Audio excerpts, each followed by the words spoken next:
Mehdi Calvati with Axxerion.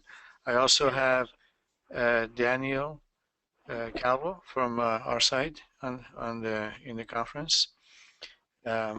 And so we're gonna walk through some examples basically with you. Just gonna walk through the package and use your station and submit some service tickets and see how that works.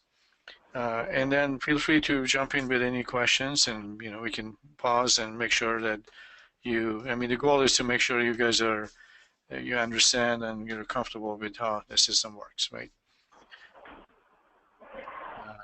All right, so let me go to a standard browser, and when you open up a browser, the URL that you want to go to, is www.axxerion.us/Axxerion, and there's actually a special URL for you as well. It's called up.axxerion.us/Axxerion, and Stacy provides that information to you.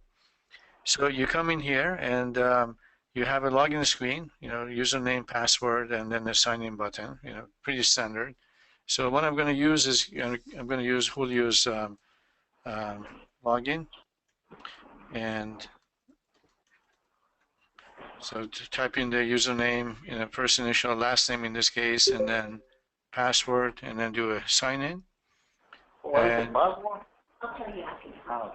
Okay. Yeah, you're gonna get all that information from Stacy. So we come in here, and you see the home page. So the home page has got a side menu with some menus that we're gonna go over, and then the main screen, the white area, which got some tiles that shortcuts to performing functions, and then some panels with the information that would be readily available to you. So, like the panel here where my mouse it says my tasks. These are reminder tasks. If you need to submit something, you need to review something, it will show up on your task list. When you take care of something on the task list, it goes away basically. It's just simple as that. A new task comes in, it just pops back right up. And then on the right hand side, you see a dashboard which translates the same things that you have on the list to a graphical view that says, okay, here's the tasks during these days, basically, and the percentages for each one of these, basically, in there. Further down, you have other panels, and these are service requests that are submitted by status, submitted by status in a graphical form. So the statuses are shown at the bottom: draft, close, and submitted to MC, submitted to maintenance coordinator, and then percentages for each one of those. So if you can turn them on and off, and you can see the percentages there as well. Okay, so here you see the statuses. Each one of these work orders is shown, each one of these requests is shown by a tracking number, a request date, and a priority basically in there. And you have a number of pages. In some cases, you may have a number of pages that you can work with. And you have each one of these panels may have its own scroll bar to see additional fields, to say subject, requester, status, type, and then what's it related to, the station relates to in there. Okay, so the panel, the home page is designed for each one of the roles to kind of fit in with what you like to see most, and then getting things done in that order. The name shows up on the upper right hand side. So when you click your name, you can see the history of what you've been working with. In the last, this is a rolling list of items, and you can just jump to any one of them basically very easily by just clicking the hyperlink, right? And then you have your profile, and profile has information about your username and password, the language basically, and the role that is assigned to you in there. So it's pretty simple. Now, when you see the OK and back, these are the navigation buttons. So when you're in here, like, it shows where my mouse is here, you see the home icon. So you can always go to the home icon, go back to the home, and you see that we have come to profile for Julio in here. If you hit OK, or if you hit back, it goes back to the previous step. The difference is that OK would save any changes you've done, and back would not save the latest changes for you, right? So if you click OK, you go back to the home, So navigation is very easy. You know, it's either with the clicking the icons basically and the breadcrumbs in here, or with the OK and back. All right. And then the menus on the left-hand side are more detailed. So, you know, this would open up, you know, different sections instead of documents, and then we click them and it closes them. Assets, for example, properties, that's all your stations, reports, etc. So you can then activate submenus underneath that. So far, okay? I mean, you know, you're following with me? Yeah. Okay. Yeah. So let's do a new maintenance request, basically. So, you know, we have, well, first of all, before I go there, you can look at the stations. You know, we go to properties and then we would show the stations in your district. What do you have access to? So you think you can see the list of them in here, right? This man is gonna be able to see all the calls from his side. You will be able to see all the calls for your station. So the manager only. Yeah, so you will see all yours. Walter will see all of his district manager's stations. And the store manager, if they are a dual manager, would be able to see their work orders for their station. Yeah. So I might need to update all of that. So we're going to be looking at 179. That's our target station that we've been working with. You have the address and information in the county, you know, basic information about this. Any of these lists that you see, they're, you know, you can sort them based on any of the headers. Basically, you can just click and it says sort ascending or descending on that as well. So let's go home, right? And let's do a maintenance request. Basically, I click the maintenance request and it would create a new ticket for me. So the new ticket comes in, it has the reference number, it's got the status, you know, just we touched on the status, we're going to talk about it a little bit more in a few minutes. And then you have the request date and time, you know, as a requester, basically that's all set in there. Some of the information about this station is going to be filled in later when we select the station. And then you have the subject, you say station lights out, basically. So you just put in a simple description of what the problem is. Any of the fields here that has the asterisk in front of it is required. Fields that do not have the asterisks are optional, basically. You can leave them blank if you want to. So now this is a simple statement of the problem, and then the problem type you can select from here. So electrical, POS, etc. So we select electrical, and then if there's a sub-problem, basically another drop-down will show up, and then we can pick the lights. So we pick the main one as 1000 electrical and 1010 as lights. The priority is a P1, P2, P3, P4. P1 being the 4 hours response, and then P2, 8, and then 24 and 30-day response. So P4 is the lower priority, if you will. And then the preferred vendor. If you have a preferred vendor, you want to suggest to the dispatch group, you can say ANR, for example, in there, and select that. You know, that's an optional field. And description, say a number of lights have gone out. Actual send that vendor. That you can, if you have one that you prefer, you can say put it in there. Also, the priority level needs to be decided, I think, in here. Right. Not. Well, what will happen is, you know, it defaults to P2. If the store manager puts P1 or P3, P4, whatever, and they change that, ultimately it's the dispatcher who will make that decision. So when the request comes in and he reads it, he's like, this is not a P1. He'll change it to a P2, 3, or 4, and then dispatch it. He won't leave it as whatever the store manager selected. So it will ultimately be decided within the dispatch department. All right. All right. So, say again. Sorry. He was asking about attaching pictures. Yeah. So if you do this on a mobile device, you can take a picture from the mobile device. If you're doing it on a browser, you can add in additional text if you want in here, some description, as well as the documents. You can select files, or you can drag and drop them basically here. So if I wanted to drag and drop, I'll show you how that works. So I go to my Windows Explorer and then just grab a picture and then bring it in here. Basically, you just drag and drop it, and this uploads it into the item basically. So you can just see the picture, but you just upload it in there. Yeah, and you can do as many of them as you need to. You could just keep dragging and dropping until you have all the files loaded in here. Now, when I'm scrolling down, you see, when I go past the first page, you see this red light come up. Then when I click it, it goes back to the top, basically.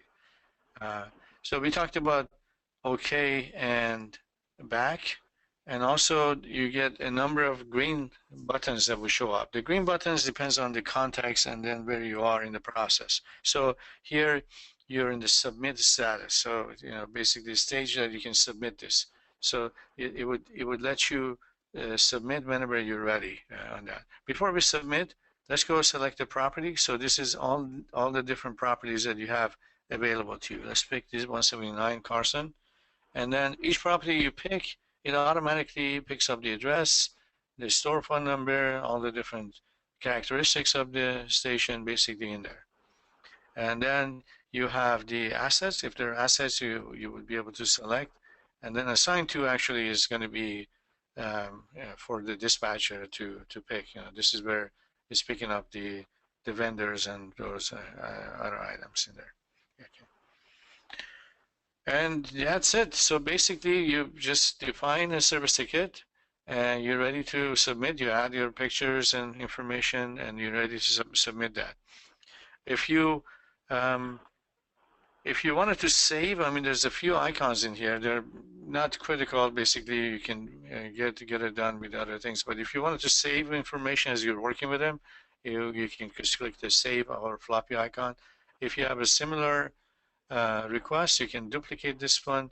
X, whenever you see X, is like a delete in there. This is refreshing the page, and this is generating a report, basically a PDF report of the request if you want to hand it off to somebody basically in here. Now let's do a submit. So this is a station lights out. So we click the submit button, and we go back into the home page in here. We go back into our requests. So the first one on the top is the station lights out in here. So this is gone now on my list of requests. I open it up, and you see that it's all the information we put in there is there, except that it's now in the read-only mode. So what it means is that it's been submitted. Now it's issued a task to the maintenance coordinators, to the dispatchers, to be able to take a look at it and go from there. So like you see the status here, it says submitted to maintenance coordinators. So in the meantime, if things change, you can modify this. You can cancel it if you want. If it doesn't apply to you. If you want to add additional documents, you can add additional documents in the meantime in there. Okay. Now within this, when the dispatchers basically assign this to somebody, then a work order is generated. See the work orders listing here. Right now, there's no work order because it is only assigned to the dispatcher. They haven't taken any action on this. So we're going to go to a dispatch and then assign this and then go from there. But do you have any questions or any thoughts in the meantime? This is Walter. In the event that this is a sort of like an important item, such as station being down, and we want some form of notification coming to the field, such as the DM or the DBMs. Is there a notification? Yes, yeah. Hello, Walter. So that's controlled by what's called the workflow behind the scenes. So if I click the workflow behind the scene in here, there's two parts to this. One part is the task history. So the system records, who did what at any point. So the first task is completed. This is submitted by Julio, and this is the time it was completed. And these other tasks are open. So these are the dispatchers that are available. They can pick up this item and assign it, and the date is open. So they have not been taking any actions yet. There's an open task for them. And right below that, there is the workflow process that's shown graphically. So you see the different statuses for the item. So draft, submitted to maintenance coordinators, assigned by maintenance coordinators, and then closed. And then the cancel part. So, and then each one of these statuses goes with a task. So the task here is submit, is assigned to site managers and site manager and creator. And then when it goes to submit it to MC, this one is assigned to maintenance coordinator. So whoever has that role is going to pick that up. Like that list that you saw in the task history is all the maintenance coordinators. So they can send it back to requesting for information. They can reject it, if it didn't apply, or, for whatever reason it could not be done, or they could assign it basically to move it forward. So these arrows become those green buttons on the screen. So those, depending on the context and what you're doing, those buttons would show up or disappear. And then is there an email notification? Yeah, and then every one of these actions would generate an email notification, basically, as you would like. One or more, basically. You can say, if you send more information, it goes back to the creator, whoever created this, and also the station manager that, okay, we need more information, we send this back to you, and that has a hyperlink that would take him right back to the item. And assign, you say, well, this has been assigned to you, etc. in there. And then to your question, if there's a high priority, is a P1 or kind of a problem, then it could issue, they could have its own path and issue special email to, whoever is supposed to be receiving that kind of a notification. They're all in there. Yeah. Okay. All right. So let me then get out of here and then go in as a maintenance coordinator and then assign this, and then we come back and we take a look. One more question. Sure. Once the call is generated in the system, can those be deleted? Can be deleted? Well, it can be canceled right now if things change and that wasn't valid anymore. But cannot be deleted. But the record will exist. Yeah, absolutely. As soon as you put that in, the record is there forever. Even if you cancel it, it would stay there as a canceled request, basically. Even if you delete it, it can be brought back. People can delete it. Some people can delete it, right? Like administrators, yeah. Okay. Yeah, makes sense. Yeah. So the complete record is there. So I came in and I logged in now as Jorge, which is one of the dispatchers, maintenance coordinators, and then on his task you see that assignment by MC, station lights out, basically. So this is the one that we just put in. So if I click a hyperlink as him and open this, so I see the information that was put in by Julio. I can make adjustments into the priority and description of this stuff. If I needed to, these are the fields that we can update, and then I can look at the assignment and say we want to put this assign it to an internal technician, right? And then just say assign.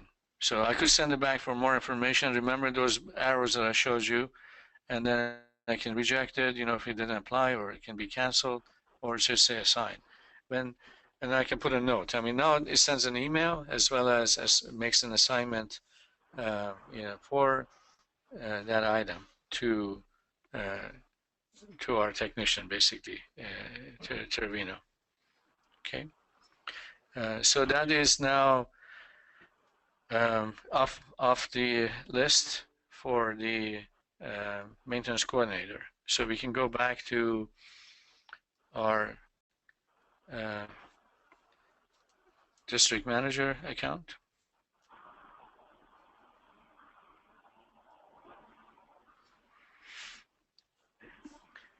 So here on the district manager, I don't have any, specific, tasks to be performed, but I can just scroll down and then look at my requests. Basically, the station lights to out is here on my task, my request list. I can open it up, and they see that this one is automatically closed because it was assigned to a technician, and then a work order is automatically being created in here. So that's the process that we have for taking care of your service request. You start the service request, is being reviewed by the maintenance coordinators, and if they take the action and make the assignment, then it would close it, and then it would open a work order, basically. And work order has all the details for the technicians to take care of. Right. Now, if I go back to the workflow, you can see that those steps that have been taken. So here you see the submit was done by Julio, and then assignment by maintenance coordinator was done by Jorge, and then the workflow has gone through the steps and has become closed now on this request. So the request closed, the work order opened, right? You guys okay so far? Yes. Okay. So I can go to the work orders actually from here.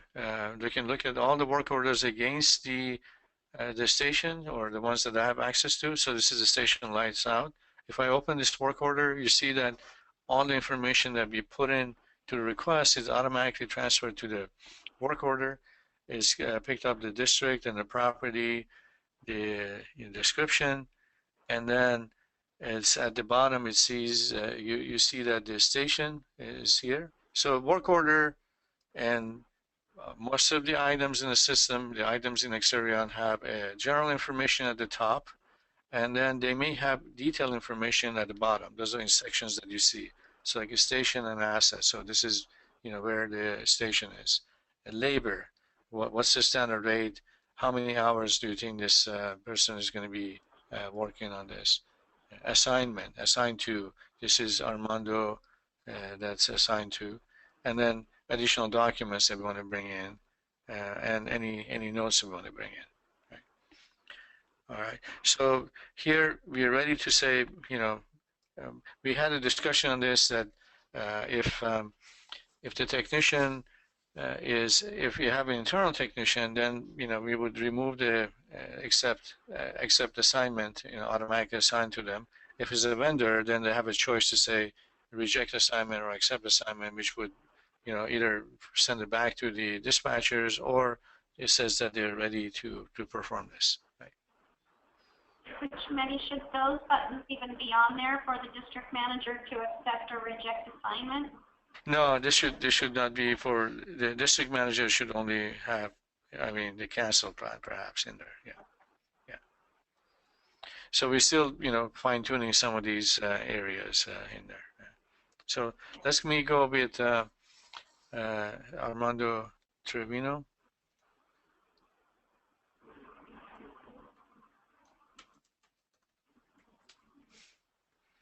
So this is the technician that was assigned in here.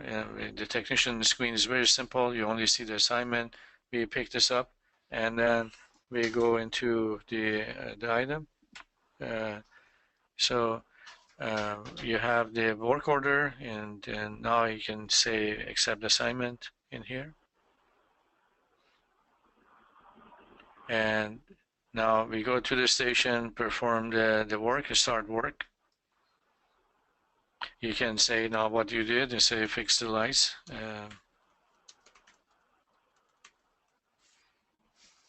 Okay, so this is the technician now doing this, and then put in 2 hours basically that they spent on that, and then say end work.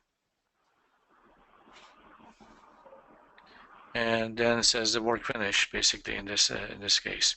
So now we're using this as if it was a vendor, but now if it was a vendor, you can say invoice was submitted, or at the same time this would be prompting the station manager as far as the work that is being done, site manager. So here you see the workflow for the work order. It says, okay, submitted, work was accepted, work was started, work was finished, and now the vendor can submit the invoice, and at the same time, the site manager needs to approve the work that was done in here. And as the site manager, you're not really approving like the invoice and the dollars per se, but you're approving that the work was completed and the equipment was actually functional. Are we going to be able to put any comments in case that they They'll put have an our area. Yeah. You'll be able to put comment in there. So I'm going to log in as the site manager here. I'm just going to go. The site managers have the login is the station number, and then they would have their own passwords basically that is assigned. So I'm going to log in as station 179. So this is site manager view. Now you have, similar to what you saw in the other one, you have a panel that says your tasks. You say you need to approve this one. So this is the one that we just put in, station lights out. And then the task would be approval for that. So approve this work order, station lights out. And then these are requests that you have submitted with their own statuses, basically, as far as where they are. Now, if I go to this one, I want to open up the task, and there are going to be emails, Walter, just like what you were asking, that, remind people of the task. So it says the work is finished. You have the approve work and reject work options. And there is the option to put the comments. Andrew, can you turn on the comments box, please, on the work order? At the bottom of the page, I believe, too, where they can add a note. Yeah, you can always put a note or add it in there, but there's also a box that we can turn on basically right at the top that would have the notes in here. So you put a note in there, and then from there you just accept or reject it. So let's say we accept approve work. So that is now off the list, basically off the list of the station manager. So it would be pretty simple. So it would have the history and a request that you've submitted, and then tasks that you need to do, which is mostly the approvals, either submitting a request that you haven't submitted or approving items on the list. Okay. Any questions so far? What could be a reason the manager reject the work order? If you reject the work order, it would go back into them. So let's say let's go to this one, the lighting problem, right? And then say you reject the work. So if you look at the workflow on that, it will show you that it's going to return back to them. So let's say reject work. So that is off the list in here, but it's gone back to them. So if I now go back to the Trevino,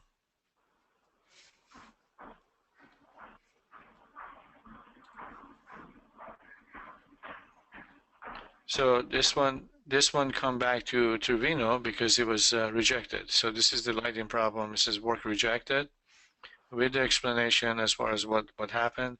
If you look at the workflow, you can see that it was done by Trevino, and then the site manager 179 rejected it, and it would come back to Trevino to complete the work. Now the workflow shows that it was, it went all the way to work finished, and site manager approval, and then work rejected, and it goes back to start work again, and complete that. So this could loop until site manager is happy with this, and then would complete that and go to the close. Reject a work order, put a note in there as to what's going on. Right?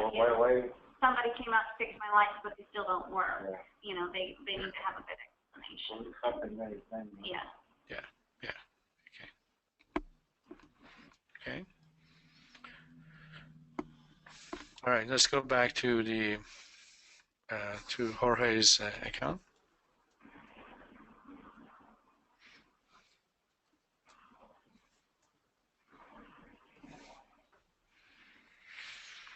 So we come back into the accounting here.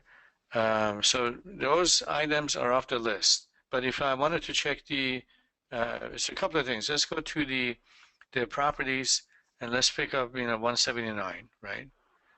So you have 179. You have all the information about the site, the station. All the numbers, the brand it has, the year it was built. Does it have car wash? Doesn't have a car wash?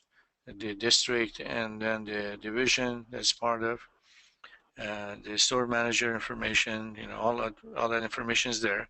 And then for the station, also you have these tabs that would allow you to navigate to additional information. So the team would capture who is involved with this station. Say you can have vendors in there. You can have anybody who's involved in there. Areas is not set up yet, but that's the area. That's where you can define areas within the station. So the store, the retail store, the storage, the car wash, the maintenance bay, whatever that that has, and the grounds in there. Real estate data, that's the general real estate information that the real estate group uses in here. Operations, environmental, and then within the documents also you have the additional documents, certificates, and other things that you can store in there. And if I go to the maintenance, you can see all the service requests that have been assigned to this or submitted in this. And then here you can see the closed and rejected, and all of those would be readily available in here. Or you can go to the work orders and see all the different work orders basically that in here. So assign, invoice submitted, and close, etc. So the ones that we had, so let's say we work on this lighting problems and the station lights out. Basically, these are it shows the work rejected is still being worked on. Site manager approved. If I go to this one, you can see that the vendor in this case is ready to submit the invoice, or you can submit on his behalf basically if you need to basically.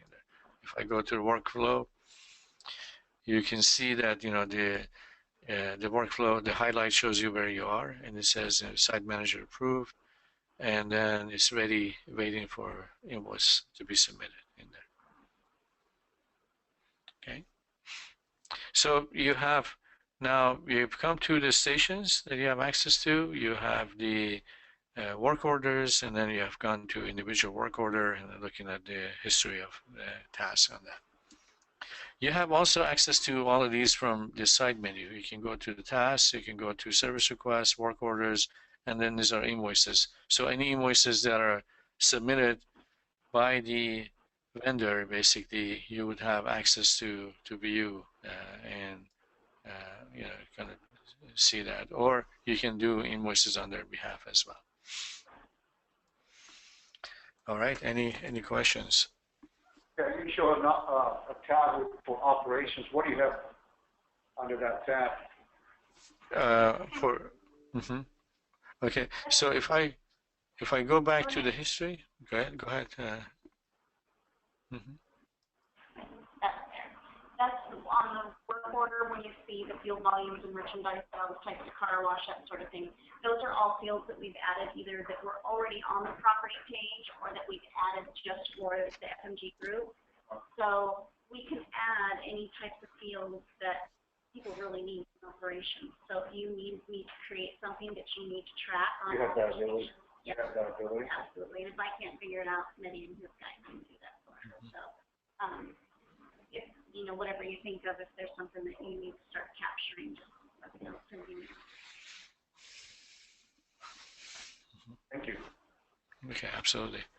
Yeah, so these tabs also, another thing that we've talked about is that, when you capture the assets, would also show up in here as a tab in here that you can, examine all the assets in the station as well. I see another tab, financial tab. Yeah. Would I be able to gather financial information or expenses for my site? Well, I mean, that is, that's potential is available. We just need to understand what are the type of things that you want to bring in and make available, and then where it should come from. So we have talked about integration with PDI, and there's some elements of that are in the works. Some information gathering. So it would be actually good if you can kind of provide us as far as what are the type of things that would be helpful to you and you'd like to see in the financial area. So example would be like invoices. Of course, that could be handy as far as, okay, these are invoices that are submitted against the station based on those work orders that we had. But you have budget and other options that can be brought in. Yeah. But the whole essence of this is that it really collects all the information about the station in one area. On one screen, you have readily access to all the stuff that you like to see. And the idea is to keep building on it until you have complete information, or any new thing comes in, you'll be able to capture that. Okay. Now,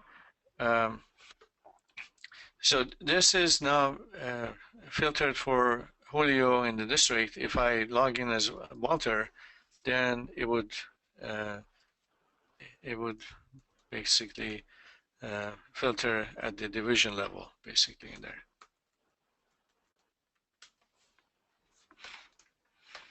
So very similar screens. If you have any tasks, will show up in here, and luckily for you, there's no task to do right now.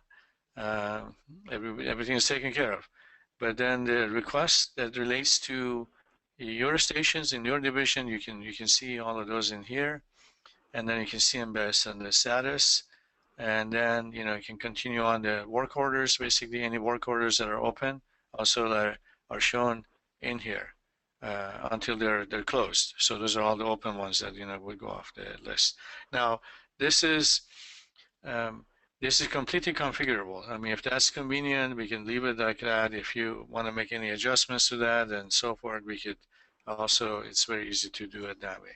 If I go to the properties, then you see the list of properties would be bigger. It includes, all the different districts. And in fact, there's multiple pages in here. But you could easily search. Let's say I want to search for any property that has the word city on it. So we get Sun City, Harbor City, Los Angeles, Culver City Boulevard. So any keyword, basically, you can search on that. Now, or you can just say, I want to do what's called the advanced search. And advanced search would open up, a number of different fields that you can search by. So say I want to find my Los Angeles stations, and so I put Los Angeles in there, and then the list is pretty extensive.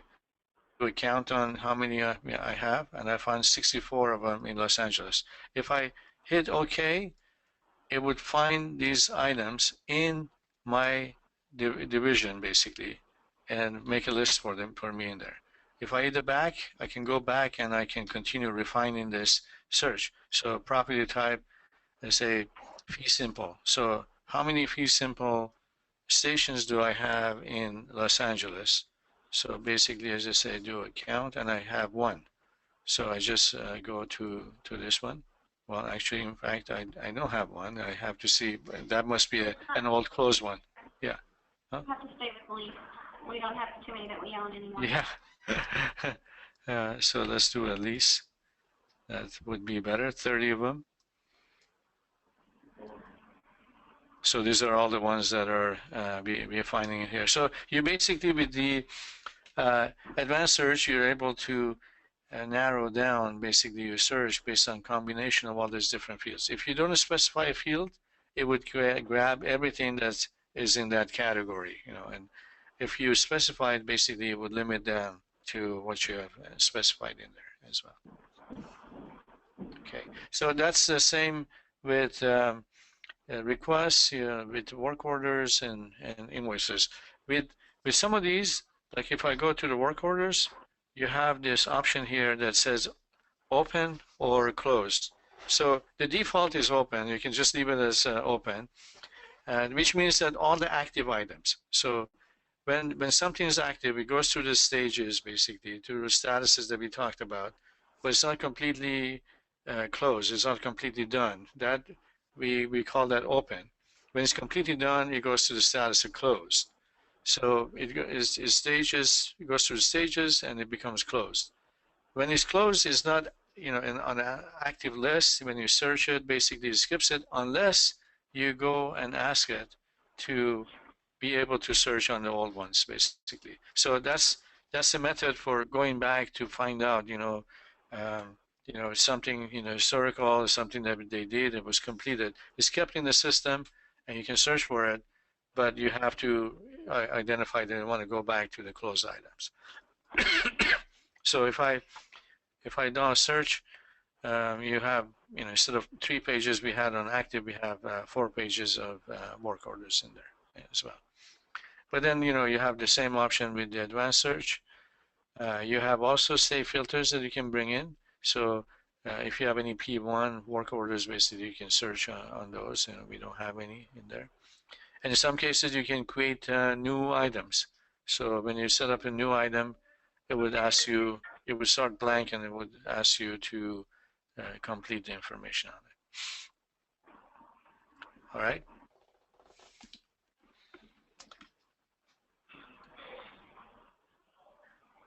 Any questions?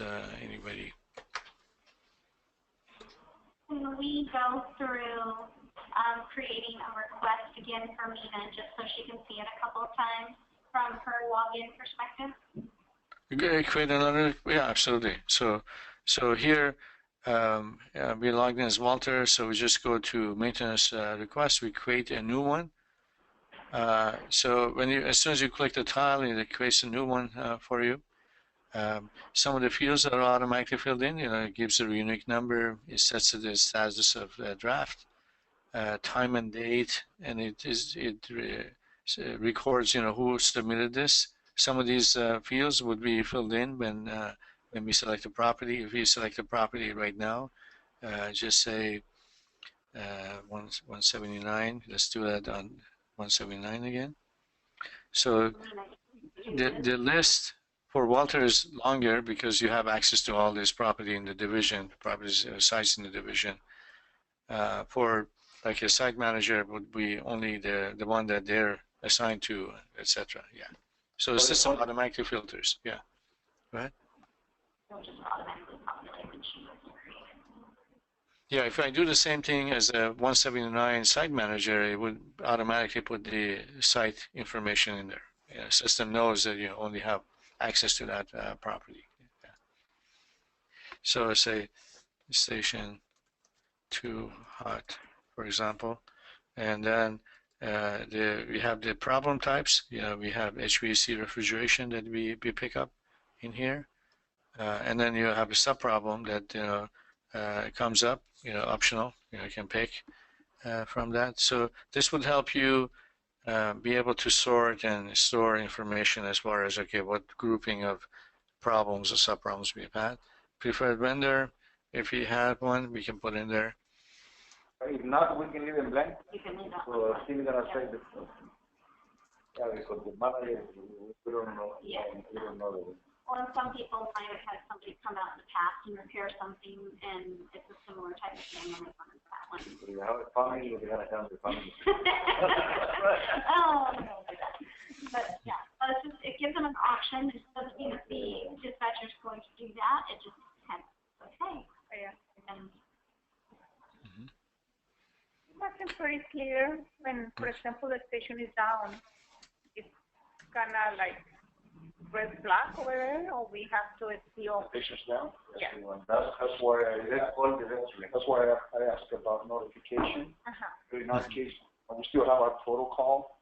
Oh, okay. At the end to myself, we're still gonna, I'm still gonna talk to somebody, but in this case, when I wanted to see if it's a P1 station down, I would also like to Go up automatically. have an email when it's down, have an email when it's, so that way me personally know that the station's, it's being taken care of. But internally, we're still going to do what we do. Mm-hmm. Yeah, so the workflow can issue those emails based on based on any element on the page basically, and if you want a special basically treatment for station down, basically that can be set up. So that if somebody reports that, basically immediately would notify or issue a special email. So email would be some standard emails that would go out on a regular basis, or added with some additional, special emails when cases like that happen. And I think probably in that case, we should have a problem type of its own, right? Stacy, what are your thoughts? I mean, we should have a station down as a problem type. Or is there a way to just have like a button that we can click that says is station down, yes or no, that would set that priority and engage that email, or do we need to make it a problem type? Yeah, I mean, along the lines that you're suggesting, there could be a selection here that says station down, yes or no, and then you pick that, and then once you click yes, then it would treat it that way. Yeah. I would highly recommend it if it's a fuel-related call. I would highly recommend that you put this station down and force the manager or whoever's entering the call to say yes or no. Mm-hmm. Would it just fuel, or would it be like fuel? Fuel car wash, fuel car wash and fuel. Car wash. Okay. Mm-hmm. So Those three are the big triggers. Okay. Okay. Yeah. Electrical. But in case an emergency, nobody have access to report the call. Maintenance Then you have to people, call dispatch. maintenance, they can add the call, they can make it. Now, is there a way to select like one fueling point down, two fueling points down? So when Joe's going to ask eventually, how's the downtime? So I've been doing the downtime based on averages, but it doesn't work. I don't know if there's like you can, in the description you can say fueling point 14 and 15 are down, but if there's like an option that says two fueling points, 3 fueling points. Is it based on percentages though for you guys though? If it's like 10% of your station, 25% of your station's down, it becomes a certain priority. Based on the average year-to-date volume. So if I had 16 fueling points, I would break it down by dispenser, by fueling point. Honestly, I don't remember the exact formula, but I got it down to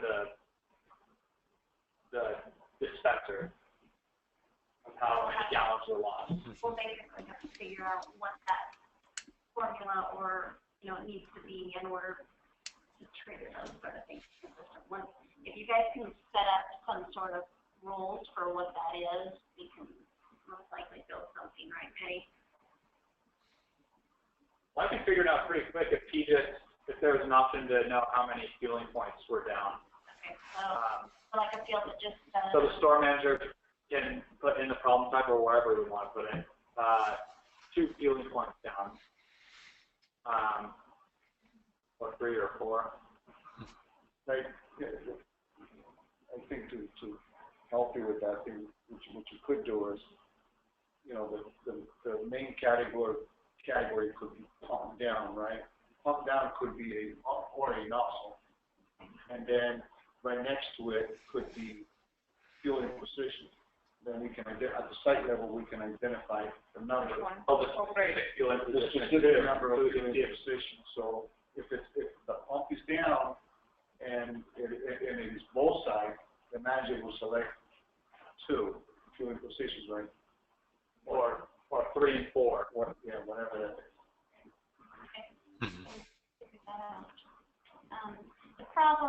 The only thing that I can see as a problem with that is right now our problem type and our problem subtype comes directly from accounting general ledger code.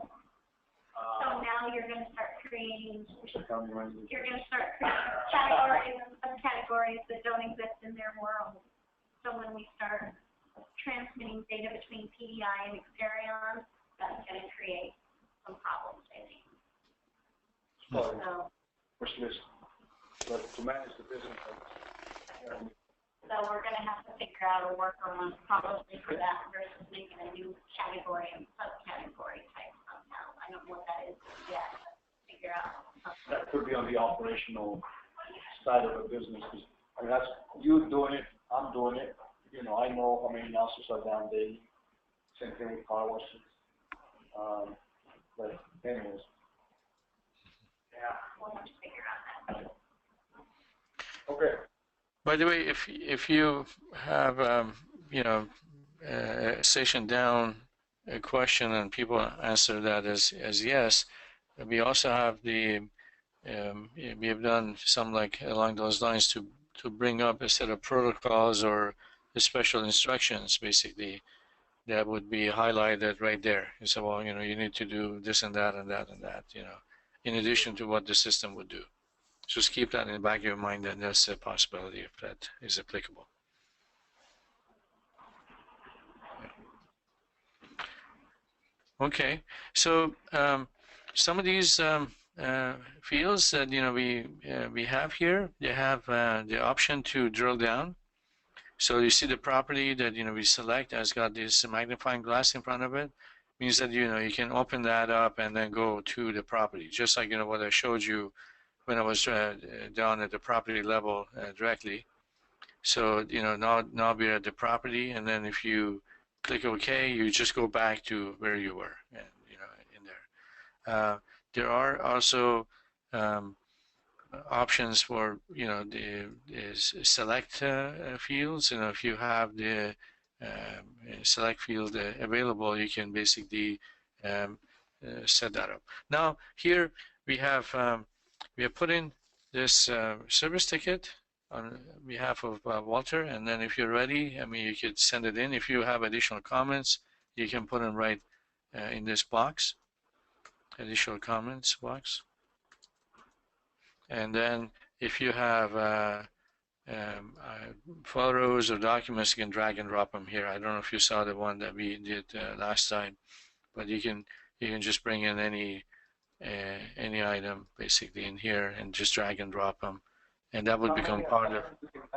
Just one, or we can add whatever. You can do as many of them as you need to. I mean, if I can just get maybe a bunch of them selected at the same time, and then just bring all three of these in there. So it just well, I didn't do the selection right, or I can just do a select file and then do a group select that way and bring it in. Yeah. So there's a number of different options that you can set up in there. Yeah. Now the documents also would remember who uploaded them and who, and then it creates a quick preview on that. The log. It remembers who did what. So Walter uploaded this basically in here. You can add notes. You can relate it to other documents. You can put the definition of some fields that would make this searchable based on different criteria. And you can email it. You can send it. You can print it basically from here. You can attach it to a work order or other things as well, just like what we're doing. Hey, Manny, can you go to the notes section really quick? Okay. Yeah, sure. Let's go to the notes here. Let's see, documents, notes, and we can put the notes up there if you want to. So it's to create a new note. So new note, and you can save, or you can just say OK, which would create this one here. Does it send that to anyone, or does it just post that note to the specific work order? This is only posted to this specific item in here, basically. And if you wanted to send it to people, then you can put it into that note box in the request itself, and then send it from there. Yeah, right. So So we have in here, if you put any additional notes, this note box basically, we can make that available. You know, in some cases we have a button that says update info. Basically, update info would just grab the notes and whatever new things that you have in there, and then we'll send it out to the recipients basically on the other side. Yeah. Which we do that now with the incidents on the UP side. When we create them, we can update our fields and then resend that same incident email that goes out. And then at this point, it's not hooked up to a big workflow like this, so it comes to Linda and I in Washington, and then we forward it to the district manager and the store manager and the division manager or legal, that sort of thing. So that will allow you just to update it and have it go out to the people that need to see it that were attached to that work order. Or if you don't want it to go out, you just don't get the update. Okay. That's one I could service entity pick, which can be good and bad. Manny, what's the workflow when the call comes in? Work gets created. Technician goes to the site. They determine parts need to be ordered. Right. What happens then? Yeah, I mean, you have the option to put the work order on hold for the parts to be ordered. Basically, is that the case, right? Yeah, I don't know what the protocol would, or I don't know how the system would behave under those conditions. So, I mean, because it's not going to be resolved because there's no invoice that would be generated. So the call will remain open. However, the DMs, myself, and the manager will most likely want to know, you know, what's the status of that call. Would we look at the notes, or how would we track that call? Well, here's an example. I'm pulling up a slide with an example that shows the typical workflow for the work order. It says, you know, you sign it and then you start work and end work finished, and then, you know, it closes. But in this case, you have, you know, part on order. So basically, before you make the assignment, you order the parts basically in here, and then it goes through here and work starts, work in progress, but then you can put it on hold, you know, for additional parts or inspection or whatever needs to be done, and you resume work. You you know, cancel is still there. You know, you can cancel. Revise is still there. You can revise after it's finished, and then it goes to the closing part. So if you have a strategy like this, basically, or combination of these two, it's easy to set that up and then let the technician basically decide, you know, or dispatcher or technician as far as, okay, what status they want to put it in, and then it would notify people accordingly. So it could notify the station manager that, you know, say, well, you know, we're on hold because we're waiting for a part to come in. Is that what you're asking? Yeah. Very often, you know, calls remain on hold because we're waiting for parts. The dispatcher forgets about it.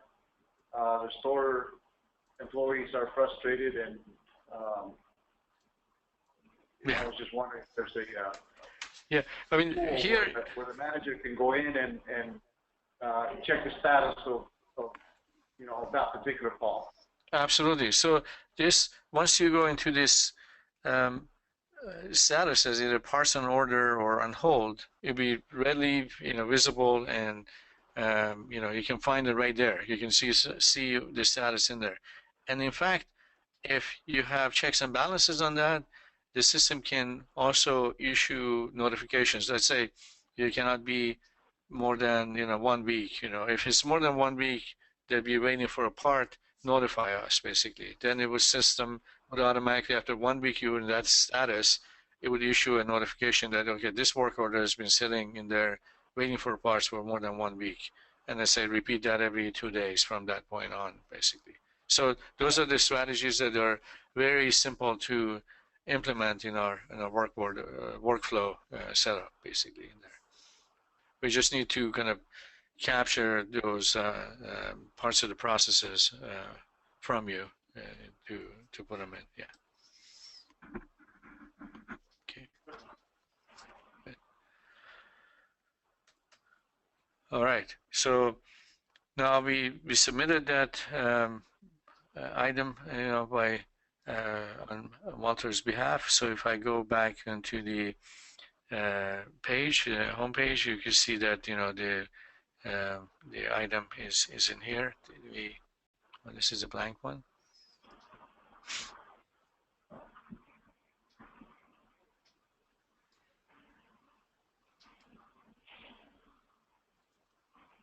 Station 2 hot is submitted to maintenance coordinator. If I look at the workflow, you will see that it's sitting there, but any one of the maintenance coordinators be able to select that. Okay. And then from that point on, continue on, assign it to the either in-house maintenance technician or the vendor to take care of. Yeah. All right. Any other question, thoughts? Now, when you mentioned as far as the material and the parts, that is also taken care of in the work orders. So in a work order, basically, you have the possibility of tracking the labor, what it took, tracking all the material that is set up. So here you have the station, you have the labor, and then it shows that there's 2 hours labor as we looked at. The person is assigned to documents and information on that, as well as any material that you want to track and bring in. So those are all readily available to you in here. Okay, so this is right now is all approved. So some of that options to add these new items are taken away. But if I go to something that is work in progress, let's say this one submitted.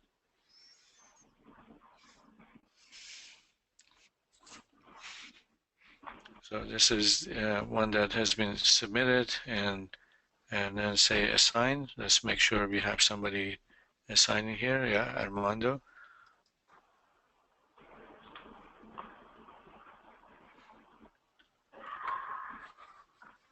Okay, so this is assigned to Armando, and then accept assignment, right, on behalf of Armando. And then we start work. You have the labor, you have the documents, you have the notes, and then you can continue from there. Start work. Yeah.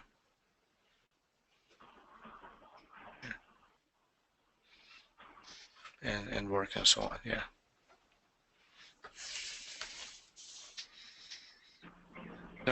In terms of material, I'm not sure if you're inventorying anything, or is that something that's purchased all the time, or what is the status on the material? We do a little bit of both. We have an in-house group, and we also outsource. Okay. Okay, so those are also, that would be something we can capture. We can capture the material you have in-house, and also for items that you purchase, if you have a certain preferred vendors and the items that are preferred pre-approved items, we can capture them in the catalog. So when people want to order, they know exactly what's been approved and what's the kind of things that are ready to go, and who they should order it from. Basically, if you have negotiated prices or preferred vendors, all can be in there for them to select. Eventually, we'll into Axxerion, you can tie to the work orders, and that's like the next phase. Once we get this all ironed out and get the vendors on board, then we'll move into access and other things down the road.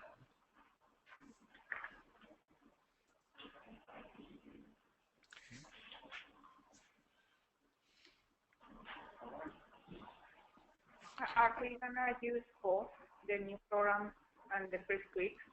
Just one and the channel? Or? At first, what we'll want you to try to do is input your request here, And then what the guys in dispatch are going to do is they're going to mirror that in service channel for now, just until we get going, make sure that we capture things. So they'll enter in service channel. They will enter once there, and then dispatch will handle adding it to. That's so when we import, it's all up to date, right? How many sites are we doing? We are going to do one site first, and then we're going to do 5 sites, and then 10 sites. And then once we've kind of gotten that information, we've gotten some feedback from store managers and from you and district managers, and we do some tweaking, then we're going to start rolling it out. And it sounds like United Oil sites will be first, and then we'll start moving to United Pacific sites and work up to coast. And I ask that because 5 days could go by and there might not be one call. right. So then the testing is. Yeah. Right. So that's the thing is, I think they picked 179 just because it's a busier site and they're maybe hopeful that we'll have more and that's what we're cycling. So. Sounds good. Okay. So anything else you need to cover, Medi, real quick, or I think Walter has to leave. Are you say well done, Medi? Okay. Cover. Is everything that you had in the back of your mind we touched on? Is there anything else that we should go over while we are all here? I think we're good. I think the only thing we didn't cover was reports, but I think we really need to work on what will be seen by Walter and the district managers for reporting, and we can cover that at another time since we don't really have a lot of that discussed yet and worked out. So I think for now we're probably good. All right. Hang on just a second. I'm sorry. The link gonna be on PBI or what? I'm waiting to find out from Nathan about that. Okay. I'm not sure if it's already on the back office computer, like where the rest of the links are, or if it's something that we have to log into the browser and type in manually. We will go now to see the section, right? So you have to let us know. Right. We're gonna start tomorrow. We can test with some code that we already have in the service channel, right? So we can add it in the system. And we will see. Yeah, so that's what I need to check with Nathan. He wasn't in his desk before I came in here today, so I'm going to go check with Nathan and see if it's on the desktop already or if we have to add it. And once it's there. Where you are all the time? What's that? Where you are all the time? Seattle. Seattle? I know you only from by email. Yes, I know, but by email. So, yeah. Okay, Medi, I think we are probably good. All right. Okay, very good. Well, good talking with you guys. Thanks, Stacy. Thanks, everybody. Have a good rest of the day. All right. Thank you, Medi. Take care. Bye now. Well, we can try.